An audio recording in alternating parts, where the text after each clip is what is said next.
Cool. Nice Lovely to meet meet you. And it's a pleasure. I love the series, and I want to ask to my first question is about what is it about period dramas that the public love so much? What do you think? What it happens? I think, just, sometimes we get so lost in like our memories as people in the past and whatnot. And I feel like it's kind of like a larger kind of echo of that nostalgia that we experience for like what is done, and somehow it's kind of, I mean, every time you remember something, you change it, right? So, and I think that you can see that in period pieces kind of continue to reflect how we see ourselves now in a way. Sure. So yeah, I don't know. I feel like there's something about the way we look at the past that tells us who we are in the present. And I reckon that's what's going on. I think so. I think there's also a huge escapist mentality True. to our reality now. True.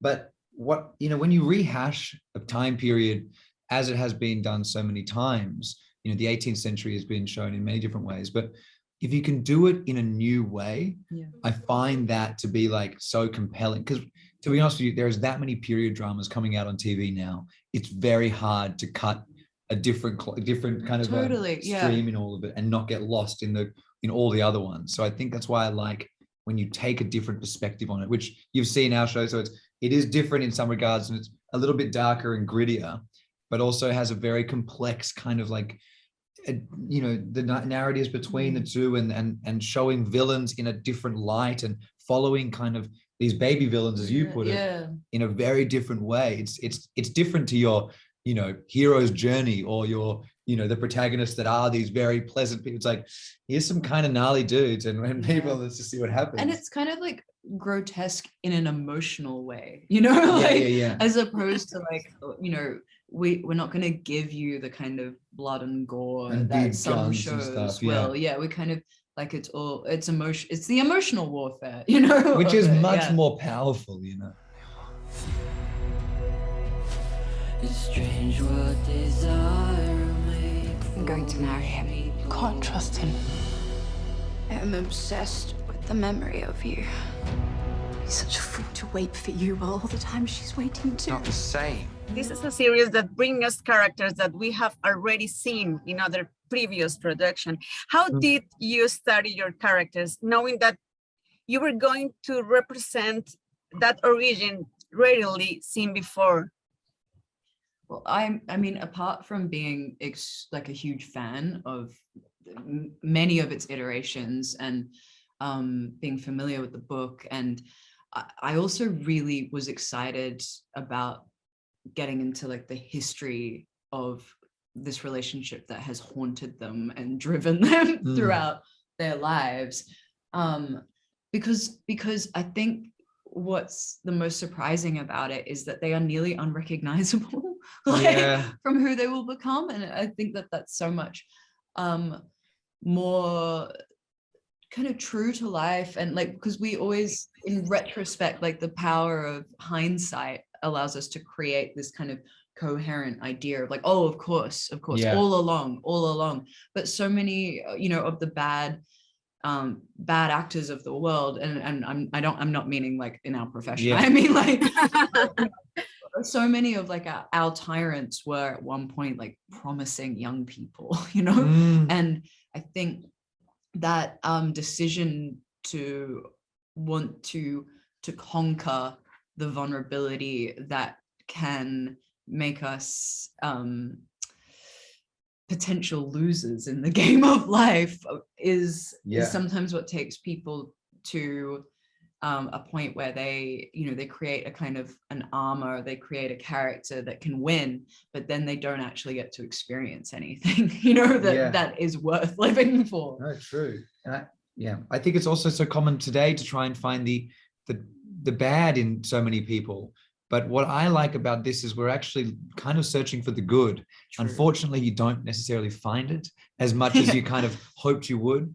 But it shows a good sense of what that humanity is inherently is good. And they're looking for that the kindness in people and reasoning why they are evil. There is a woman in Paris. If you could seduce her, that might show me you are capable of understanding love. And besides Camille and Pascal, what other characters do you think we will love? Oh my God, Oh. Victoire. Yeah. I mean, like, how can you not? Like, what I love about Kosar's performance is that she was really intent on, you know, loving her character and accepting that kind of burden of being the moral compass, but also not letting that be all that she is. Like, she was like, this girl is a human being. She has a perspective on the world and on the lives they are leading that I think is it's so precious. But she is also becoming entangled in it. And, you know, it's so, I love that she didn't want to play her as perfect. She wanted to play her as real and vulnerable and, you know, desperately like seeking her own agenda. But hers is so, it's like, you know, even just wanting to be loved and wanting to be safe doesn't protect you. You know, just because you want good things doesn't mean that you get treated the right way, which sounds so obvious when, I mean, obviously not.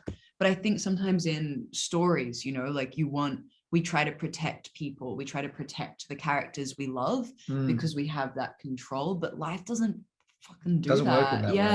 And I think that's something so amazing about Kosar's performance is that it doesn't lean, you're right, as you said, it doesn't lean into just being the kind of, the moral yardstick. It also becomes quite, actually for Nathaniel's character who plays Azalan in the piece, great. Nathaniel's like, it's a very kind of mature kind of observation on a very kind of the toxic relationship where the rose-tinted eyes of Camille and Valmont. Yeah, well, innocence has a kind of wisdom that then gets like entangled with actual experience, and then you become stupid, you know?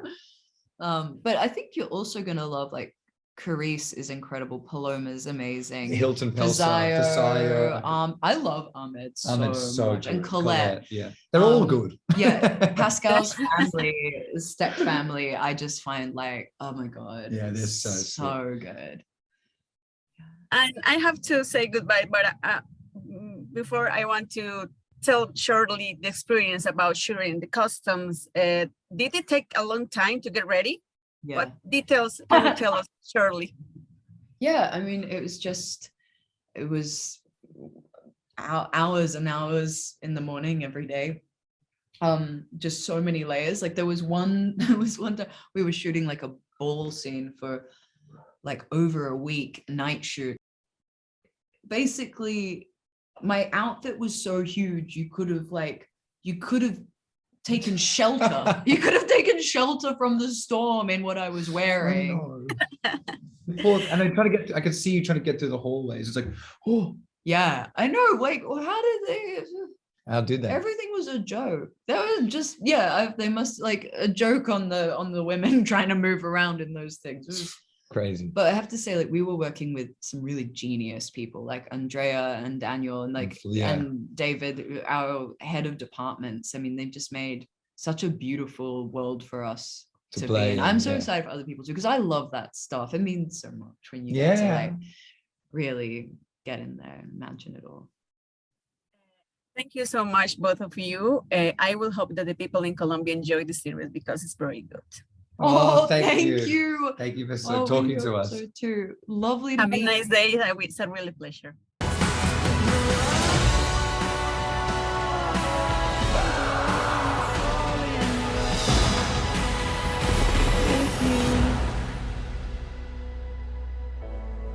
It's either love or war. There is nothing in between. It's war.